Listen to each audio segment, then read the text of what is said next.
Siapa kita? Sahabat LC. Takbir.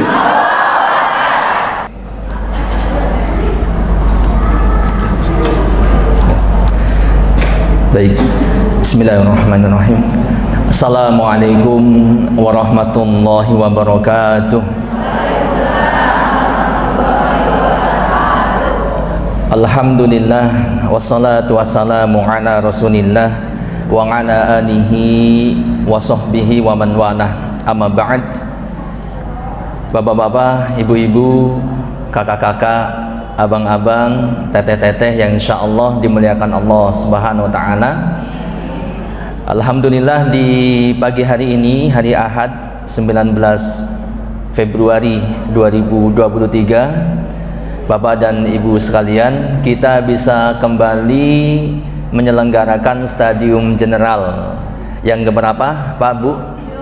Yang ketujuh. Ini berarti alhamdulillah sekali lagi LC, Lembaga Sosial dan Studi Islam, sudah pernah menyelenggarakan stadium general atau SG 6 kali. 6 kali. Ya, betul Bu, karena ini yang ketujuh. Dan alhamdulillah di masjid ini kita diberikan kesempatan sudah 5 kali berarti, kalau tidak salah, mulai dari SG 2 sampai SG 6. Berarti berapa kali? 2, 3, 4, 5, 6. 5 kali. Dan kami ucapkan syukron jazakumullah khairan katsira kepada Pak Haji, para pengurus DKM dan jajarannya yang telah memberikan kesempatan kepada LC untuk menyelenggarakan kajian ataupun stadium general. Bapak dan Ibu, abang dan teteh yang insya Allah dimuliakan Allah, kita akan bersama-sama di SG yang ketujuh ini. Tema kita atau judul kajian kita adalah mitos dan takhayul lu gue N. Maksudnya apa Bu? Selesai, ya. Singkatnya mitos dan takhayul beres, selesai, nggak ada lagi gitu ya. Atau dalam tema lain bisa diartikan mitos dan takhayul dalam perspektif Islam. Bapak dan Ibu yang insya Allah dimuliakan Allah Subhanahu wa taala, kajian ini sangat penting dan ini sengaja kita suguhkan tema ini, sebab kalau biasanya di kajian-kajian remaja itu jarang yang membahas tentang ini, ya, tentang mitos takhayul. Padahal mitos dan takhayul sampai sekarang masih ada, masih banyak, betul tidak? Betul ya. Dan ini berbahaya bagi akidah kita kaum muslimin kalau tidak diluruskan, ya, sebab akan menjurus kepada banyak keyakinan ataupun akidah yang salah, yang keliru, yang bisa menjerumuskan kepada kesyirikan yang paling bahaya, ya, pada kesyirikan.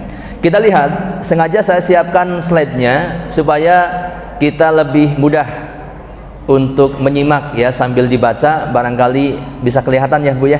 Kelihatan? Ya. Warnanya apa Bu? Yang merah? Yang merah. Yang atas? Oh, berarti masih kelihatan. Baik. Sebelum kita masuk pada apa saja di kesempatan hari ini mitos yang akan kita bahas, yang pertama sebelum kita masuk kepada materi, setiap kita harus mempunyai pondasi kepercayaan. Ini wajib bagi setiap muslim, sebab kalau tidak ada ini, maka bisa dipastikan, kalau saya bilang bisa pasti gitu ya, atau kemungkinan besar akan terjatuh pada keyakinan kepercayaan yang salah. Sebab orang yang tidak punya pondasi kepercayaan yang benar, dia akan mengambil kepercayaan, keyakinan dari sumber-sumber yang lain. Betul Pak? Betul ya? Baik. Pondasinya yang pertama, Islam adalah agama yang dibangun di atas pondasi akidah yang bersumber dari Al-Quran dan as-sunnah. Ini yang pertama. Jadi Islam itu dibangun di atas akidah yang bersumber pada Al-Quran dan as-sunnah. Ya, selain itu maka ini tidak boleh menjadi akidah. Kita lihat bagaimana penjelasannya dalam surat Al-Baqarah ayat 1 sampai 3. Ini dijelaskan bahwa petunjuk bagi orang yang bertakwa, orang Islam, adalah Al-Quran. A'udzu billahi minasyaitonir rajim.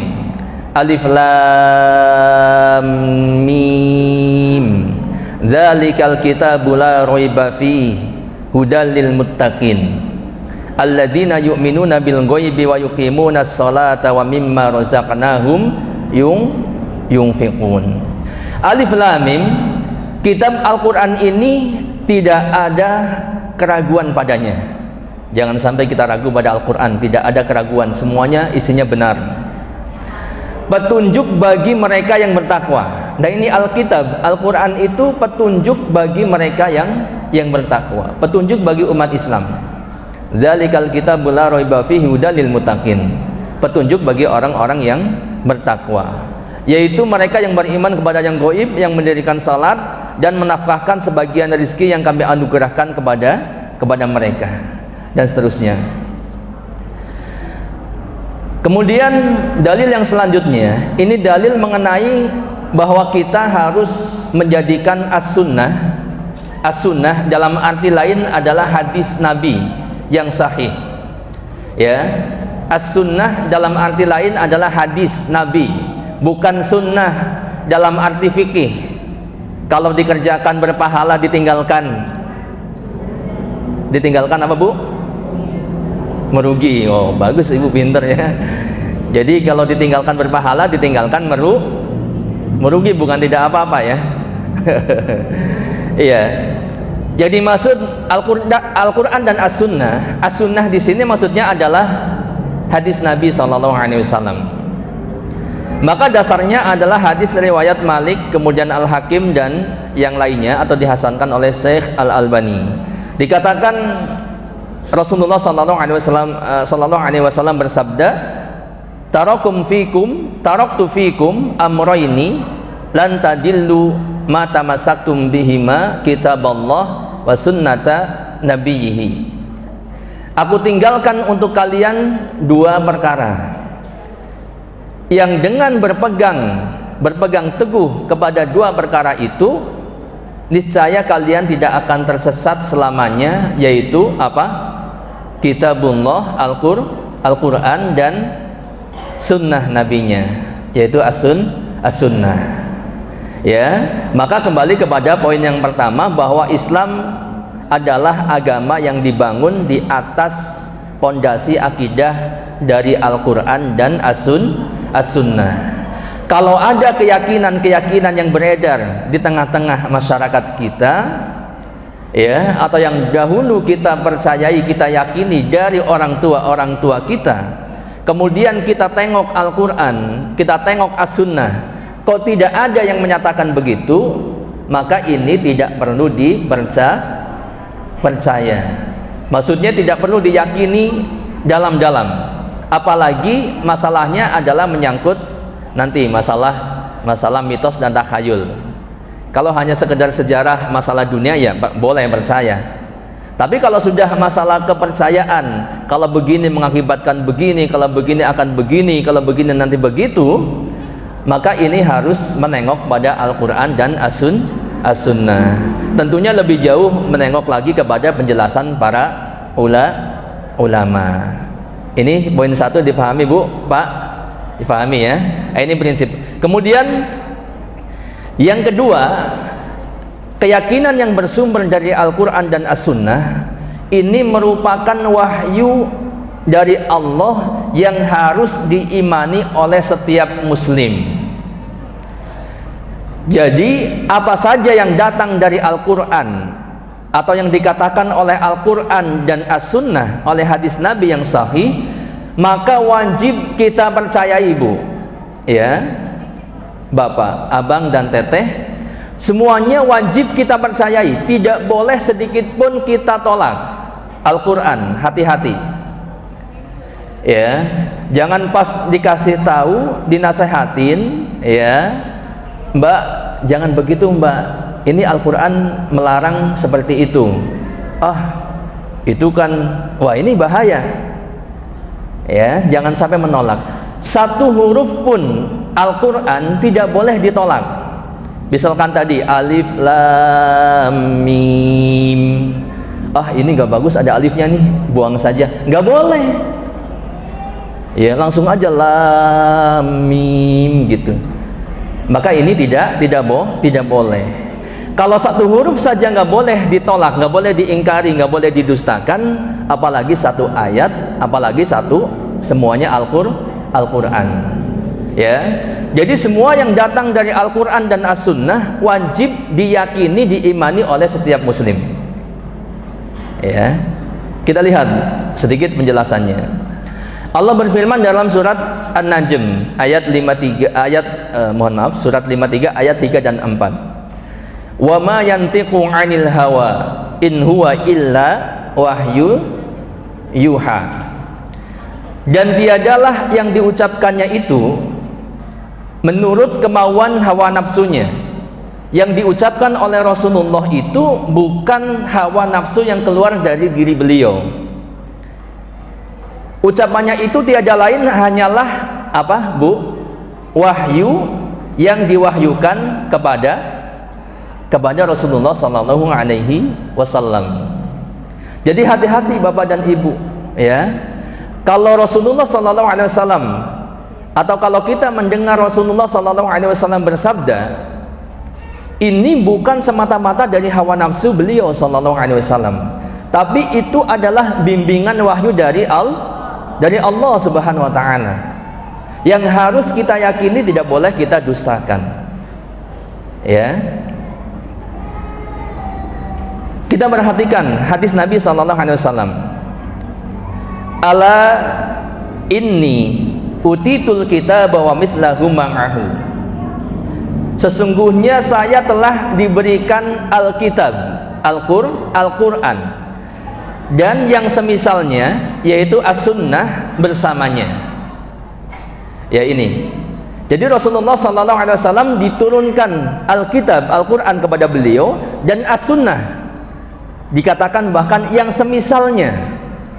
Jadi hadis Nabi ini pun semisal dengan Al-Quran, walaupun bukan Al-Quran, tapi harus kita yakini, harus kita percayai. Dan yang semisalnya ya, yaitu As-Sunnah bersamanya, bersama Al-Quran. Nah di sini saya tambahkan sedikit ya. Hasan bin Atiyah rahimahullah, salah seorang ulama dari kurun tabi'in. Bapak dan Ibu tahu kurun tabi'in siapa mereka? Tabi'in adalah orang-orang yang belajar menimba ilmu dari para sahabat. Jadi generasi setelah sahabat adalah tabi'in.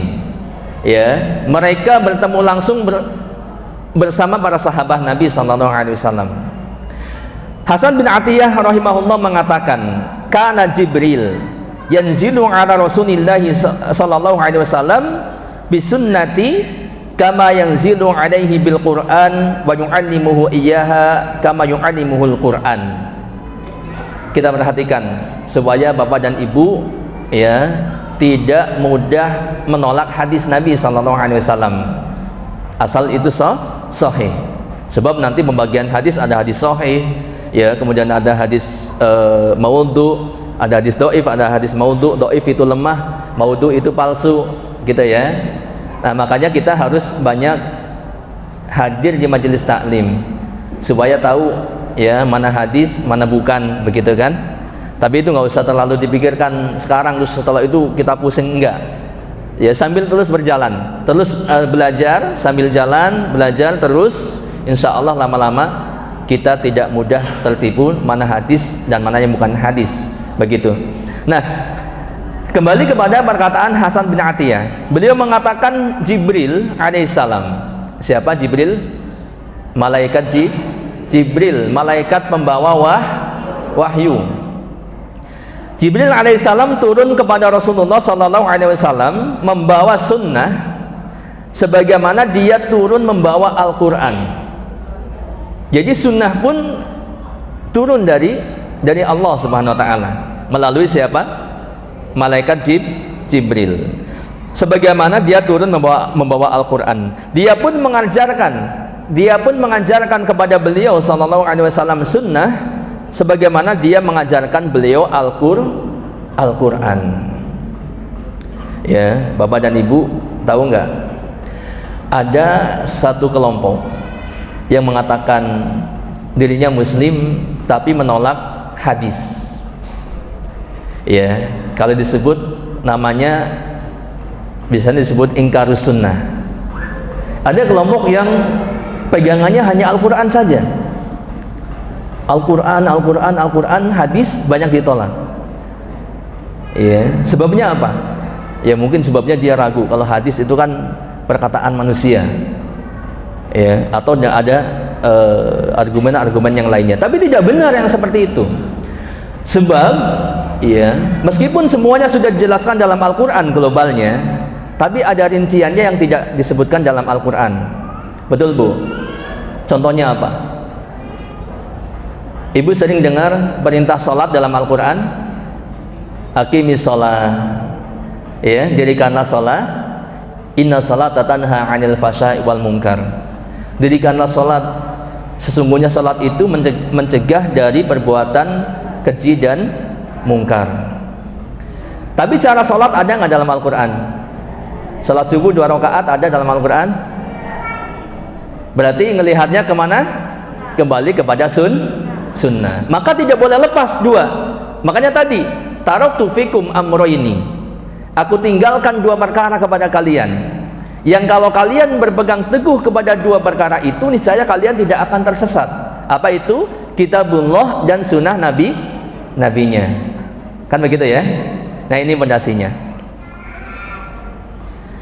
Kemudian yang ketiga, kepercayaan batil yang tidak ada sumbernya dari Al-Quran dan As-Sunnah, serta di luar logika standar manusia, semua itu adalah khurafat ataupun mitos yang harus tidak dipercayai. Bukan tidak harus dipercayai, harus tidak dipercayai.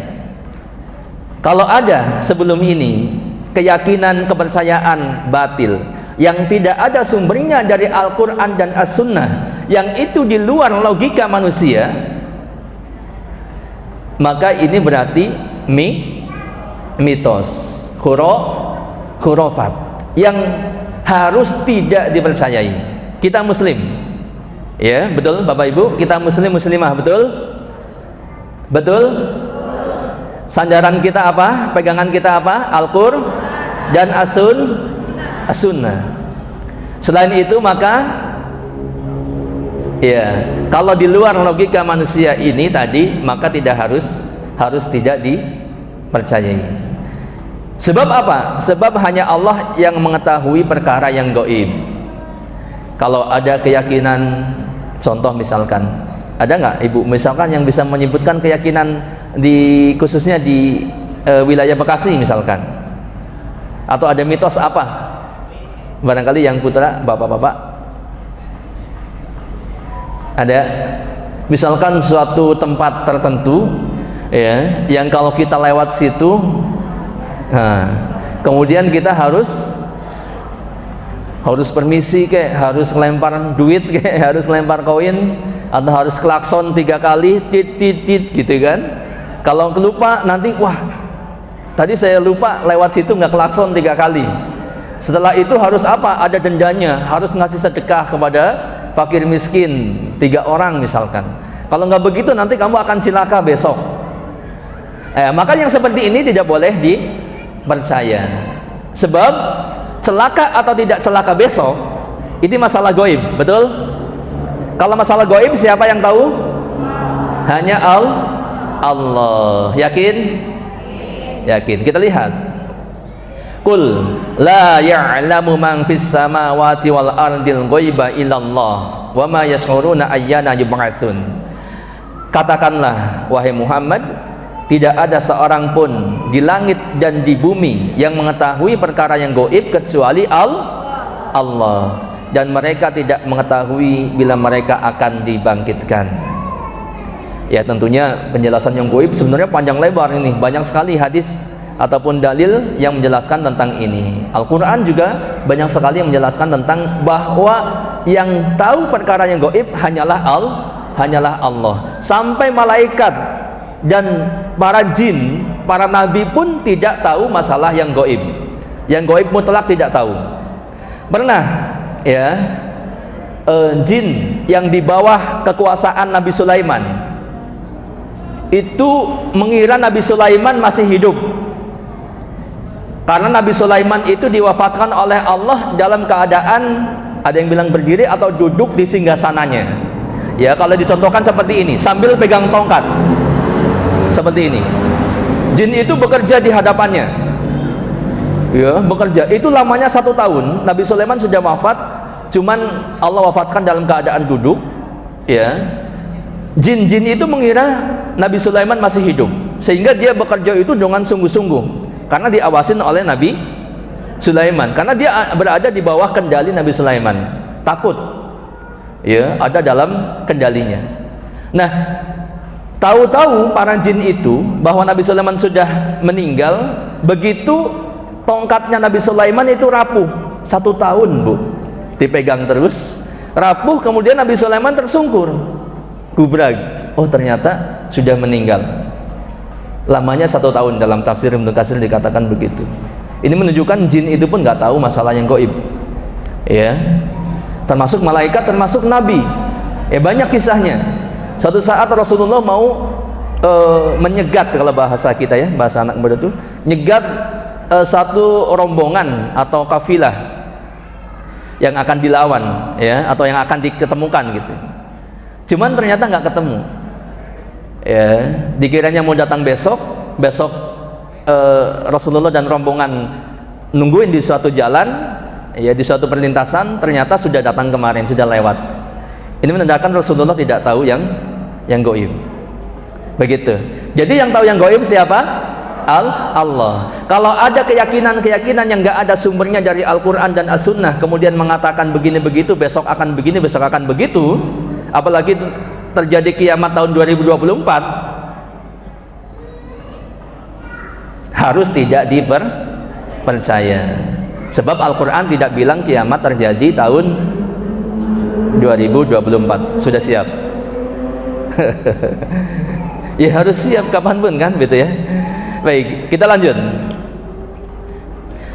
Nah, tadi kan berarti kan kita sudah punya fondasi nih, sudah agak lega ya. Sudah lega, Bu, Pak?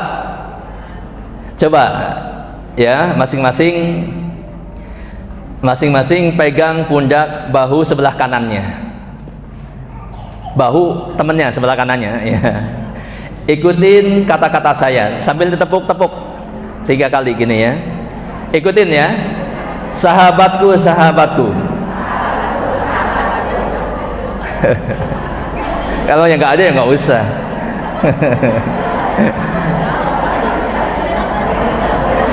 Baik, ulangi lagi. Sahabatku, sahabatku. Pondasi akidah setiap muslim adalah Al-Quran dan As-Sunnah. Semua keyakinan atau akidah yang tidak bersumber dari Al-Quran dan As-Sunnah, maka wajib tidak dipercayai. Oke, sudah lega ya? Iya, baik. Kita lanjutkan, Bu, ya, siap? Baik, yang kiri kan sudah kan? Sudah, anggap aja udah lah, yang pinggir-pinggir nggak apa-apa.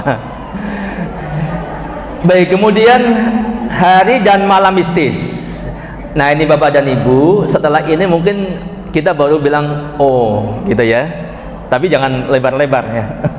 Oh-nya jangan lebar-lebar.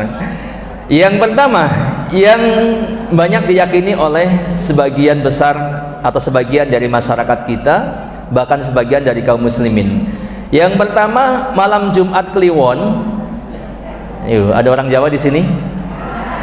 Banyak ya, Jawa Barat. Jawa, banyak ya. Malam Jumat Kliwon diyakini oleh sebagian masyarakat sebagai malam yang angker dan bernuansa mistis. Kliwon ini nama hari atau pasaran Jawa. Ada yang hafal 5 harinya? Angkat tangan. Dapat door prize dari panitia nih kayaknya. Ya Ibu, coba.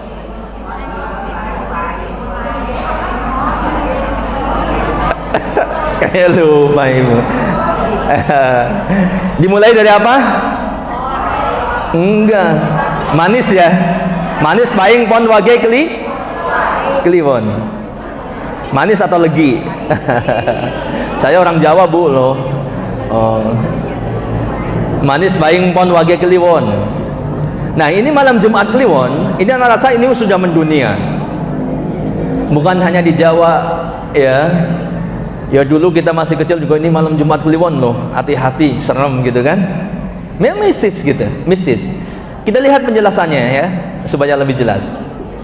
Berdasarkan primbon kuno yang ditulis oleh para leluhur zaman dahulu, bahwasanya sebelum malam Jumat Kliwon tiba, itu ada Kemis Wage, ya, manis paing pon wage sebelum Kliwon ada wage, hafalan saya Ibu ya. Ada Kemis Wage sebagai pembuka energi yang akan menghantarkan Jumat Kliwon sebagai hari pemusatan energi atau hari pusaran hari. Hari pemusatan energi atau pusaran hari itu Kemis Wage, terletak antara pukul 23 sampai 24, 11 sampai 12 malam. Ini pusat pemusatan energi hari. Ya, malam Jumat Kliwon.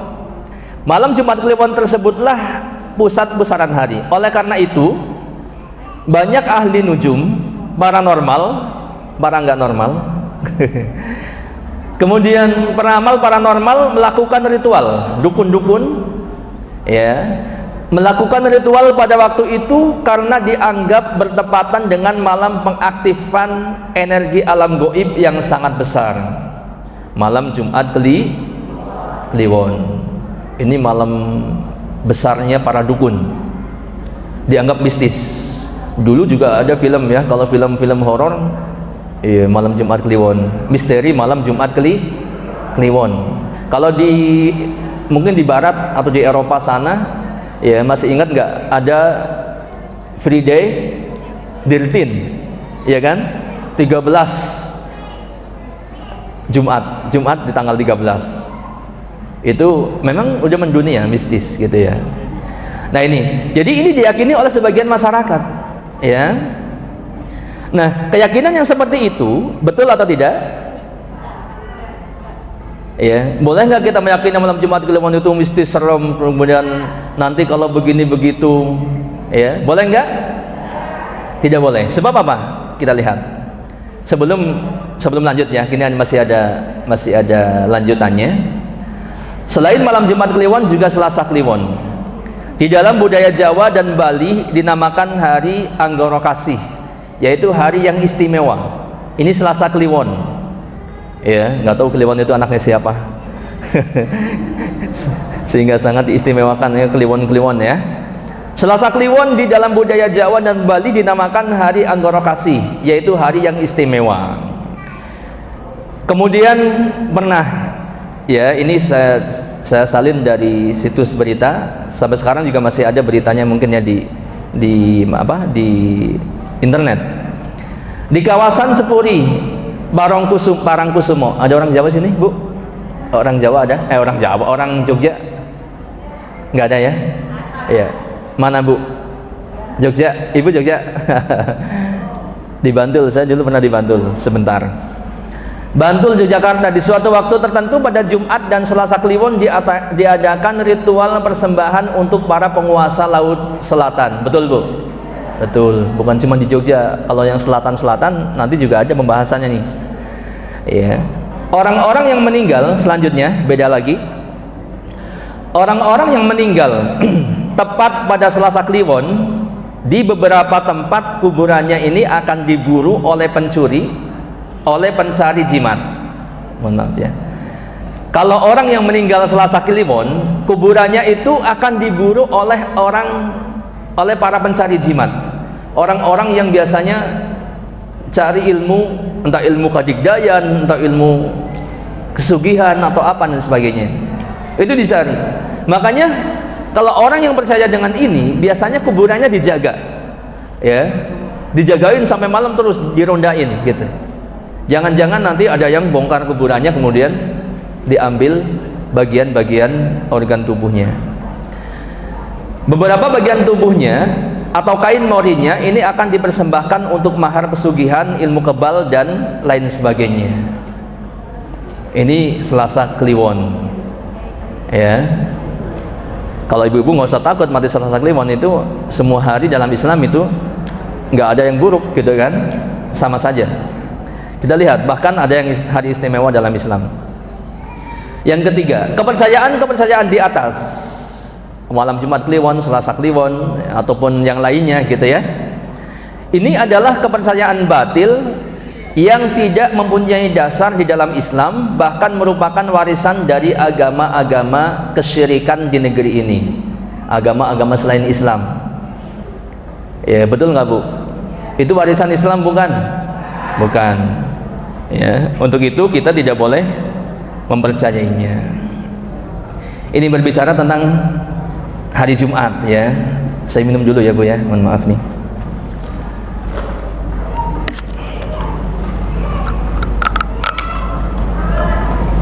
Sambil dibaca dulu Bu, silakan.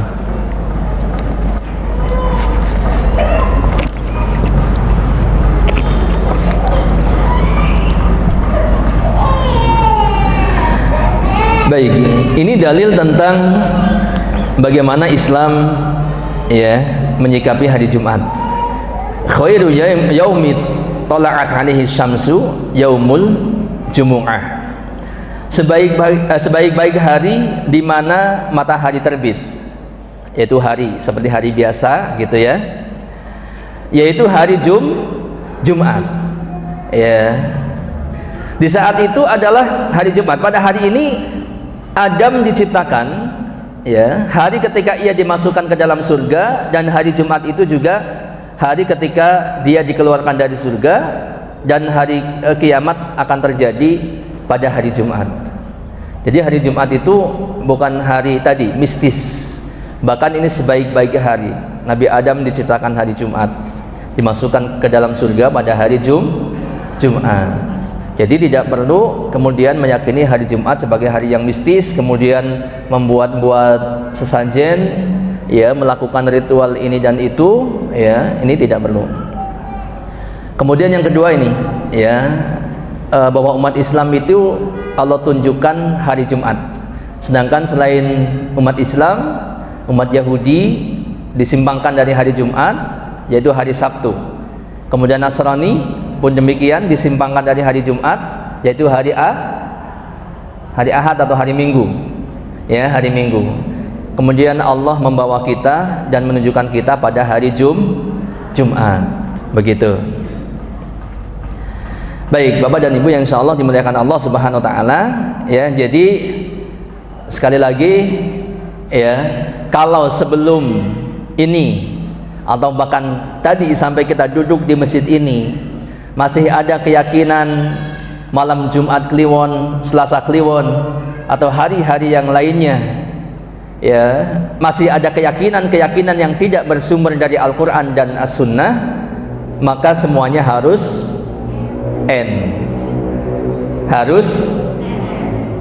harus tamat, harus ditinggalkan, ya. Siap Bu, Pak? Siap? Berarti kalau di kampung biasanya masih banyak nih, kalau masih ada yang kenduri malam Jumat Kliwon, gitu ya, ataupun apa gitu, yang itu tidak ada dasarnya dalam Islam, maka harus nggak usah takut Bu. Kalau semakin takut, nanti setannya semakin menakut-nakutin. Iya, semakin dibuat khawatir. Tinggalkan saja langsung dan tawakal kepada Allah.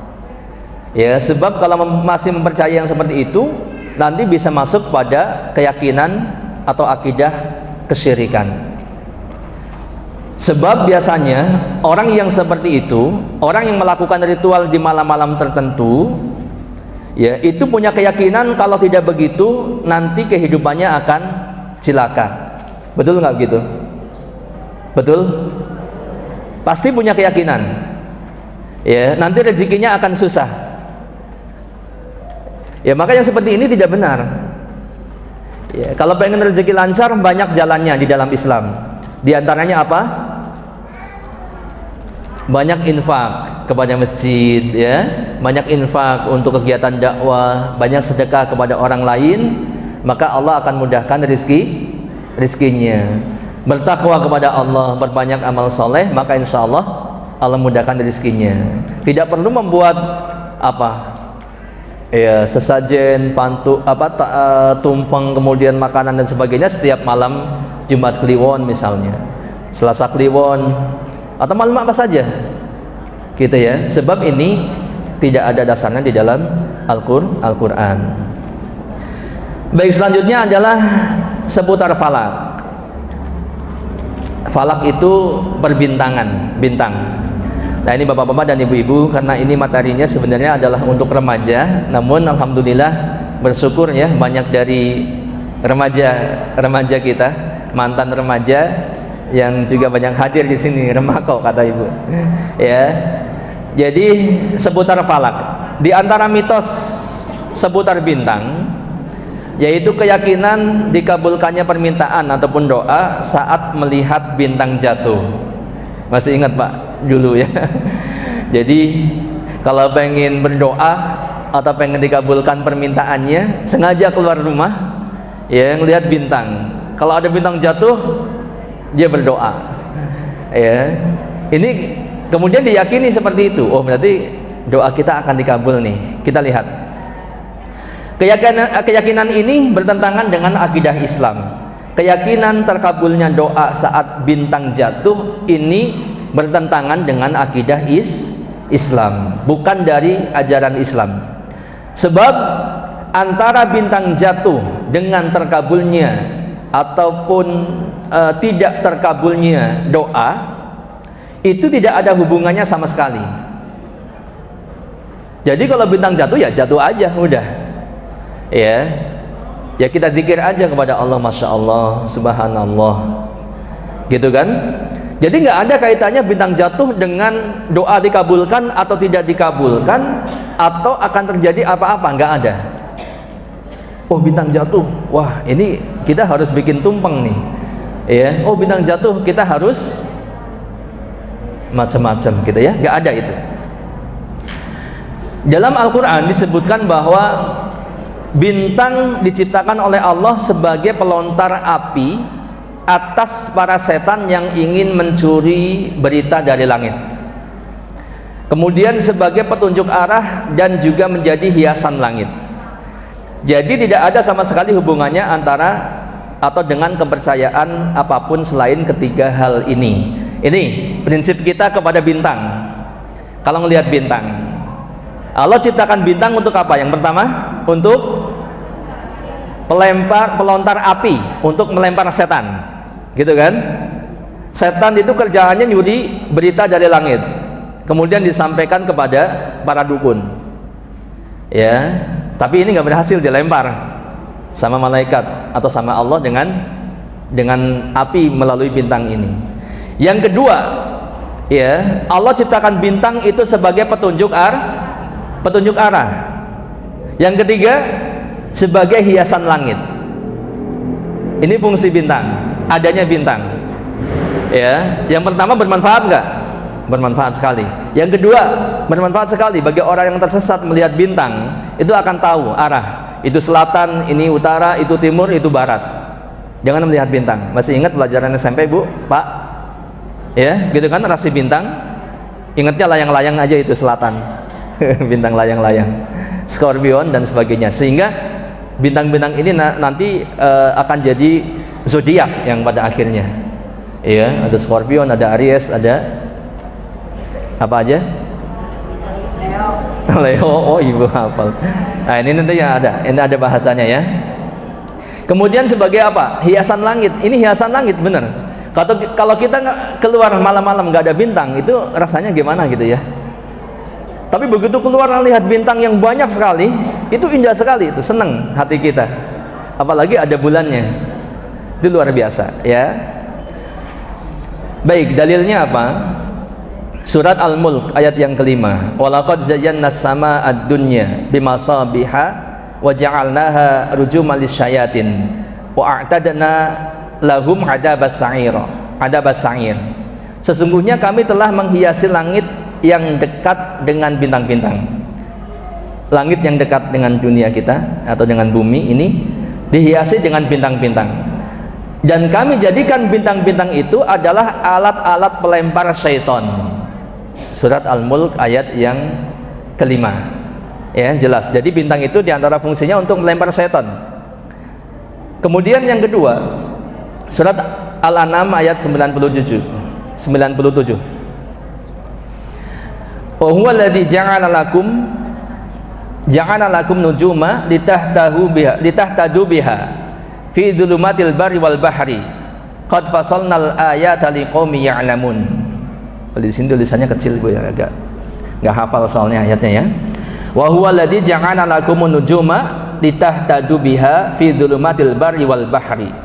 Dan dialah yang menjadikan bintang-bintang bagi kalian agar kalian menjadikannya petunjuk dalam kegelapan di darat dan di laut. Kalau orang di tengah laut Bu, itu sudah lupa ya, lupa arah, mana selatan, mana utara, mana barat, mana timur. Dengan melihat bintang itu, dia tahu tempat kembalinya. Oh, ke sana. Ya. Oh, ke sana. Lihat bintang ini, Bu. Lihat bintang, dan Allah katakan demikian. Ya. Jadi kita lihat contoh-contohnya. Kelihatan, Bu? Nah, itu bisa dilihat di situ.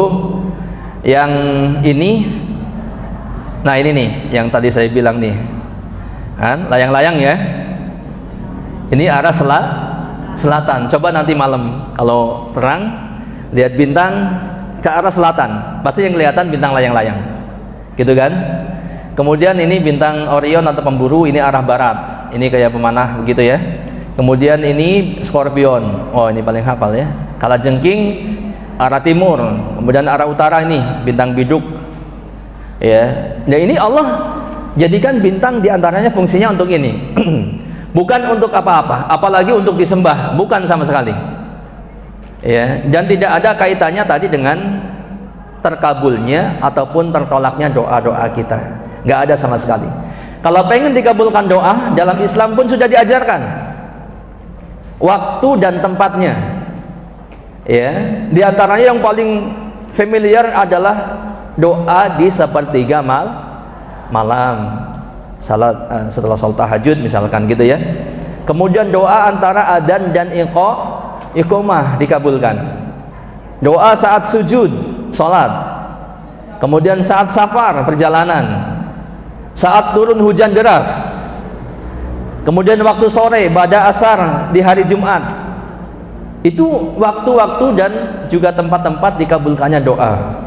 Tidak perlu menunggu bintang jatuh, atuh kasihan banget. Kalau nggak ada yang jatuh gimana dong? Nggak dikabul-kabul doa kita. Memang sengsara kalau bukan akidah Islam, itu sengsara. Kayak tadi malam Jumat Kliwon. Malam Jumat Kliwon, kalau malam Kamis Wage ya, Kamis Wage udah takut duluan, ini malam Jumat Kliwon. Pada kunci rumah semuanya. Padahal dalam Islam nggak ada apa-apa itu. Betul kan? Nggak usah takut. Nah itu mitos ataupun khurafat tahayul ya. Baik, kita kembali ke sini.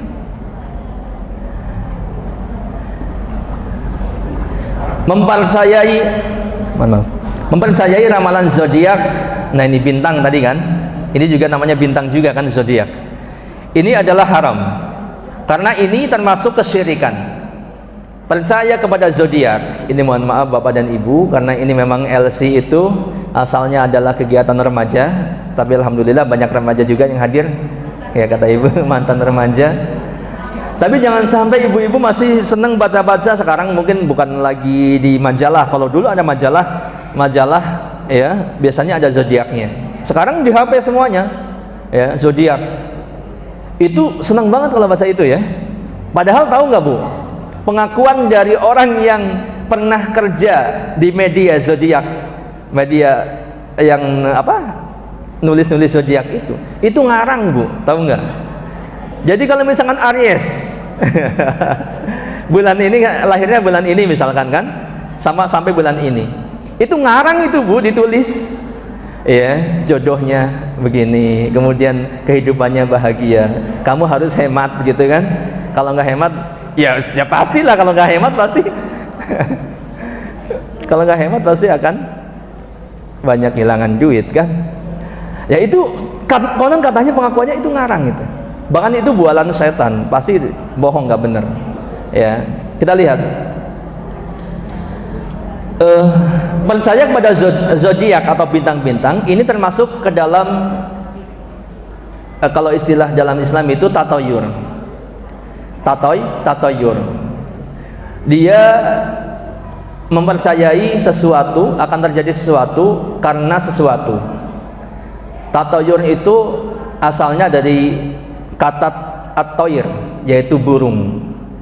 Jadi kalau zaman dahulu ya, kebiasaan orang Arab jahiliyah itu kalau mau melakukan sesuatu itu biasanya menerbangkan burung atau mendatangi burung, kemudian burung itu suruh terbang, atau katakanlah mudahnya diterbangkan.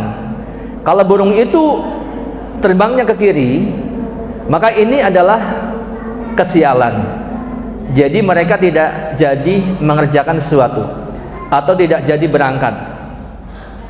Kalau dia ke kanan, berarti ini baik, maka berangkat ya. Jadi seperti itu, dan ini tidak boleh, ini kesyirikan, namanya tatoyur ya. Rasulullah katakan laisa minna man tatoyara au tutuyura lahu au takahana au tukuhina lahu au sahara au suhira lahu. Bukan termasuk golongan kami siapa saja yang beranggapan sial atau membenarkan orang yang beranggapan sial, atau siapa saja yang mendatangi tukang ramal atau membenarkan ucapannya, atau siapa saja yang melakukan perbuatan sihir ataupun membenarkannya. Dikatakan bukan termasuk golongan Rasulullah SAW. Ini ancaman ya. Dalam hadis yang lain dikatakan at-tiarah syirkun. At-tiarah syirkun. Tiarah itu syirik, termasuk zodiak. Jadi kalau kita tidak melakukan sesuatu karena kita baca zodiak ya, misalkan tadi Aries zodiaknya ya, kamu hari ini sampai sampai sebulan ke depan misalkan, tidak boleh melakukan hal ini, tidak boleh memakai pakaian berwarna ini. Kok kita percaya itu ya, karena percaya kalau kamu lakukan, kalau kamu langgar, nanti kamu akan mengalami seperti ini. Kok kita percaya maka ini tiaroh ya. Jadi tidak ada hubungannya sama sekali tiaroh keselamatan ataupun keberhasilan seorang dengan sesuatu seperti ini. Misalkan mau keluar rumah, tiba-tiba cicak jatuh di pundak kita Bu, teplak, wah ini berarti nggak boleh keluar nih, akan terjadi sesuatu. Nah ini tiaroh juga sama seperti ini ya. Mau ke majelis taklim cuci piring, tiba-tiba pas mau naruh perang jatuh, wah berarti ini nggak boleh berangkat ke majelis taklim nih, nanti di jalan bisa celaka, nggak boleh ini ya. Ya berangkat aja ya, piring jatuh mungkin kurang hati-hati, mungkin licin gitu kan seperti itu. Jadi ini tiaroh ya, dalam zodiak bisa terjadi, maka ini tidak boleh. Baik, kita singkat. Yang ketiga, di antara mitos yang terjadi, biasanya ini di Jawa, ada istilah mitos Batara Kala atau Betoro Kolo, kalau bahasa Jawa ini ya. Ini sang raksasa yang bisa menelan bulan ataupun matahari sehingga menyebabkan terjadi gerhana. Ini biasanya orang jadul nih, tahu jadul Bu? Zaman dulu, ibu-ibu kan nih yang masih muda nih. Dulu begitu Bu ya, saya juga ngalamin waktu masih kecil. Jadi konon katanya kalau gerhana bulan atau gerhana matahari, yaitu bulan itu atau matahari itu dicaplok oleh raksasa. yang namanya Betara Kala ini. Nah, sehingga kita lihat keterangannya, nah biar jelas ya. Sehingga ketika terjadi gerhana bulan atau gerhana matahari, karena keyakinannya itu dicaplok oleh Betara Kala, ya, maka anak-anak itu diminta untuk berlindung di bawah kolong tempat tidur. Kita ikutin itu, ya. Kita ngumpet di kolong gitu. Ya, kemudian kaum perempuan khususnya yang sedang hamil ini biasanya diolesi perutnya pakai apa? Abu bekas pembakaran kayu di pawon. Diolesin, ya. Nah, untuk mengusir Betara Kala supaya tidak lagi memakan matahari atau bulan itu, maka kita diminta untuk bunyi-bunyian. Biasanya bawa dangdang, bawa panci, bawa apa gitu ya. Ada yang pakai lumpang, atau lumpang bukan lumpang bahasa Sunda ya. Iya, pakai alu gitu kan, klotekan. Setelah itu konon katanya Betara Kala tidak jadi mencaplok bulan atau matahari yang sedang gerhana itu. Kenapa? Betul Bu begitu? Betul nggak? Kita lihat gambarannya seperti apa nih. Gambarannya kayak gini, ini ya. Kita cari gambar yang lebih bagus, nggak dapat, tapi ya ini seperti ini. Ini gambarannya Betara Kala. Jadi supaya Betara Kala itu nggak makan bulan atau matahari, ya klotekan begitu. Ya, kalau dalam pewayangan begini. Nah, ini gambarnya seperti itu. Tentunya ini kita lihat nomor 4, wajib atas setiap muslim untuk tidak menoleh kepadanya. Kepercayaan yang seperti itu wajib ditinggalkan, ya. Ketika terjadi bintang jatuh ataupun gerhana, bintang jatuh tadi di poin yang pertama ya, maka kita tidak diperkenankan untuk melaksanakan ritual-ritual yang sama sekali tidak diajarkan oleh Islam, walaupun sekedar mukul-mukul meja misalkan, atau banting-banting panci, pukul-pukul panci, dangdang, tampah gitu ya. Ini tidak boleh, sebab dibalik mukul-mukul ini ada keyakinan besar yang ini tidak benar, ya, tidak dibenarkan di dalam Islam. Tidak boleh. Kita lihat. Adapun terkait gerhana bulan atau matahari, Bapak dan Ibu, dan ini masih sering terjadi, ya, maka ini adalah kekuasaan Allah Subhanahu wa taala. Bukan sama sekali sedang dicaplok oleh Betara Kala, oleh raksasa, sama sekali bukan. Ya, buang jauh-jauh keyakinan seperti itu. Buktinya mungkin mulai sekarang nggak ada lagi yang seperti itu ya. Kalau di kampung-kampung saya dulu waktu masih kecil masih seperti itu. Ya, tapi sekarang kayaknya nggak ada. Alhamdulillah. Berarti ini batil gitu kan? Buktinya apa? Gerhana bulan berulang kali terjadi, nggak ada yang kelotekan. Bulan masih ada nggak? Masih ada kan? Nggak ditelan sama raksasa. Matahari masih ada? Masih ada. Nggak ada yang nelen tuh. Itu berarti batil itu. Betul nggak? Betul ya. Dikatakan matahari dan bulan merupakan dua tanda dari tanda-tanda kekuasaan Allah, di mana keduanya tidak akan terjadi gerhana karena kematian. Jadi gerhana itu terjadi bukan karena ada orang mati atau karena ada kelahiran seseorang. Ya, jadi bukan karena ada orang mati, karena ada orang yang lahir, bukan. Sebab zaman dahulu, di zaman jahiliyah dahulu itu, ini meyakini ini ada orang mati atau ada yang lahir, gitu. Ternyata bukan sebab itu. Ya, Rasulullah katakan, jika kamu melihat kejadian itu, maka berdoalah kepada Allah, bertakbirlah, bersedekahlah, dan sholatlah. Maka ada istilah sholat gerhana. Sudah pernah Bu seumur hidup pernah sholat? Ada yang belum? Belum. Nanti ikutan kalau ada, insya Allah di masjid-masjid biasanya ada. Ya, sekarang kan apa-apa gampang viral ya, di WA, di HP kita cepat gitu. Jadi kalau ada sholat gerhana biasanya diumumkan gitu. Nanti sekali-kali seumur hidup ikutlah minimal sekali gitu ya. Ini bagian dari sunnah. Oke, baik, dan Bapak dan Ibu yang insya Allah dimuliakan Allah Subhanahu Wa Taala, sudah dikasih kode sama MC-nya, katanya sudah disiapin kopi ya, sama snacknya. Snacknya belum dibagi Bu ya? Udah pada lapar kan? Baik Bapak dan Ibu yang insya Allah dimuliakan Allah Subhanahu Wa Taala. Baik, sementara untuk sesi yang pertama kita nanti lanjut setelah coffee break ya. Nanti Bapak dan Ibu, teman-teman semuanya, kita break dulu ya, kita ngopi dulu ya, sambil nge-refresh. Kalau yang mau ke kamar mandi silahkan, nanti setelah itu kembali lagi. Kemudian saya kembalikan kepada MC, kepada Kak Deca, saya persilakan. Siapa kita? Sahabat LC. Takbir.